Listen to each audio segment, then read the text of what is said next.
Hey, welcome to SBH Stable. I'd like to maybe give you a little tour here and show you around our facility, introduce you to our equine partners. We are located in Zena, Oklahoma. It's about 15 minutes outside of Grove. The SBH is an acronym that stands for Sermon by Horse. That's a video series that I started some years ago where I use horses to describe spiritual truths, and there are quite a few videos on our YouTube channel, which is the same name, SBH Stable, if you'd like to take a look at those, and also a lot of videos about horse training and Mustang training and things like that. There's another meaning to that sermon by horse, and that is that the horses, they have a way of kind of looking into our soul and helping us to realize things about ourselves that maybe we didn't know. So if that sounds interesting to you, or if you've never done it, then come on out and I'll just let you hang out with one of the horses for a little while and you'll kind of see what I mean. This is a Christian business. What that means to you is that you can expect things like honesty and integrity and excellence, and even some kind of old-fashioned values like, if you call me, I'll call you back. How's that? Okay, so come along with me if you would. And let's take a little tour. When you pull in the driveway here, as you pull in, you'll be looking right at the barn. And when you drive up, about halfway up the driveway, you'll see a little sign there on that tree that says parking, and it points this way. So hopefully you'll follow that, and you see that wooden fence over there. There's lots of areas to park over there by that big wooden fence, and it's solid. Nobody's going to get stuck or anything like that. So come on with me to the barn and let's meet the horses. So come on in. When you first walk in, my office is on the right, and there will be some paperwork to do, waivers to sign and things like that before you ride. Here on the left is our tack room, and if you're not familiar with the word tack, it just is a word that applies for anything that goes on a horse. Obviously saddles, blankets, bridles, all of those things hang in here.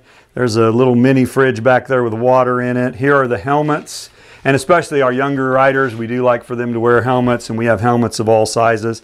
So we really have everything you need. If you've never ridden a horse before, all you need to bring is yourself and come ready to have a little bit of fun. All right, so come on out here, let's meet the horses. We'll start here on the right. This is the big guy. Come here, Buster. Come here. Buster is a mini pony. He's about 35 inches tall, and he is just as sweet as he can be. He's a good little boy.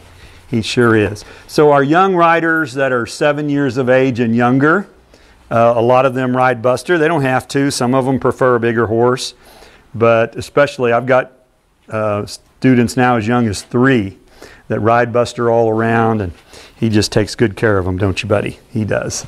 Okay. All right, let's cross the hall from the smallest horse to the largest. And this is Runner. Runner was actually born right here in this barn. We watched him being born.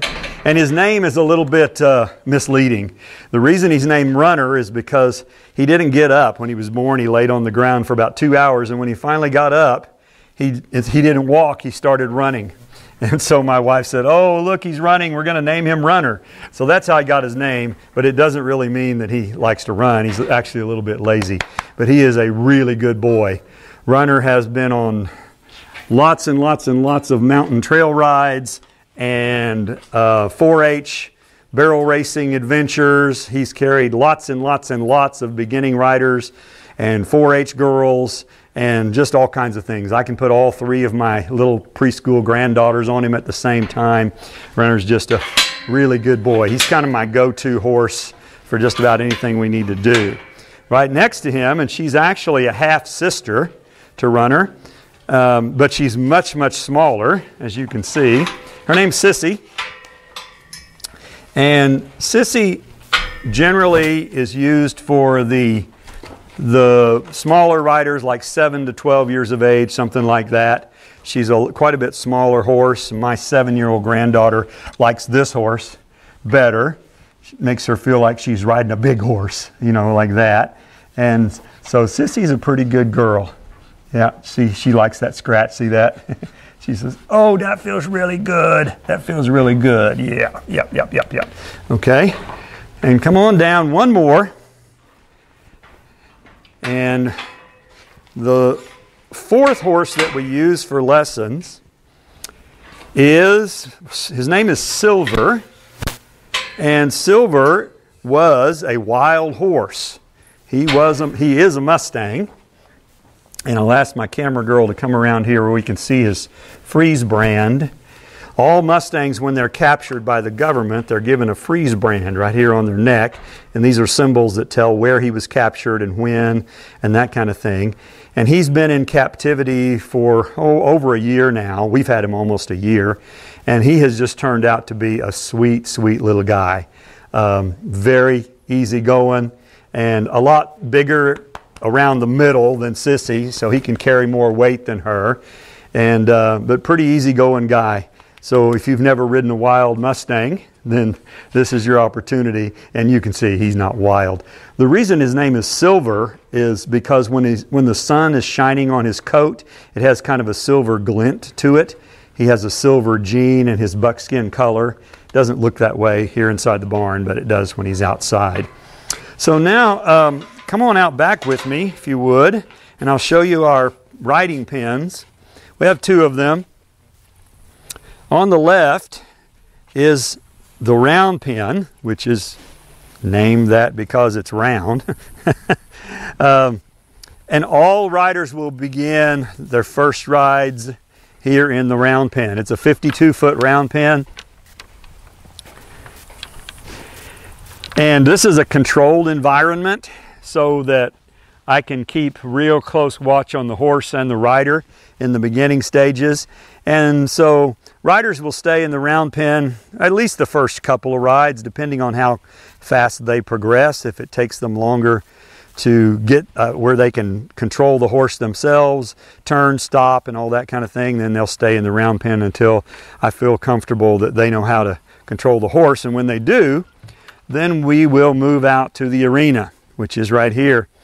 And a lot more room for them to progress and be able to walk, trot, canter, lope the horse, whatever they're able to do and as they progress. And then even beyond that, there are trail rides that we can do if I think that a rider's ready for that. I'm also going to build a small obstacle course out here with some small jumps and bridges and things like that that we'll have available before too long. So that's a quick tour of our place. Thanks for coming along. If you have any questions at all, that's my phone number right there. Feel free to call me and I'll be happy to answer any questions that you have.